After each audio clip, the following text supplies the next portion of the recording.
Can't remember what I... Oh wow, interesting box. Oh, which one is this? A classic. Such a nice box. Wow. This is the Victorinox Classic Victorinox Swiss Army Knife Fire Opal. Classic SD Colors Fire Opal. Boxes are the same size.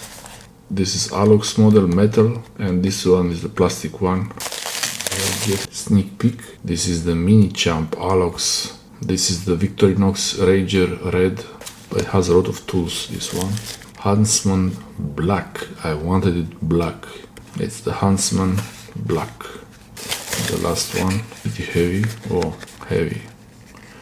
Okay. I'm not sure if you know what this means, but this is an Alox. The Alox Farmer X. This is how it all started here. The Explorer, Angler, Compact, the Soldier.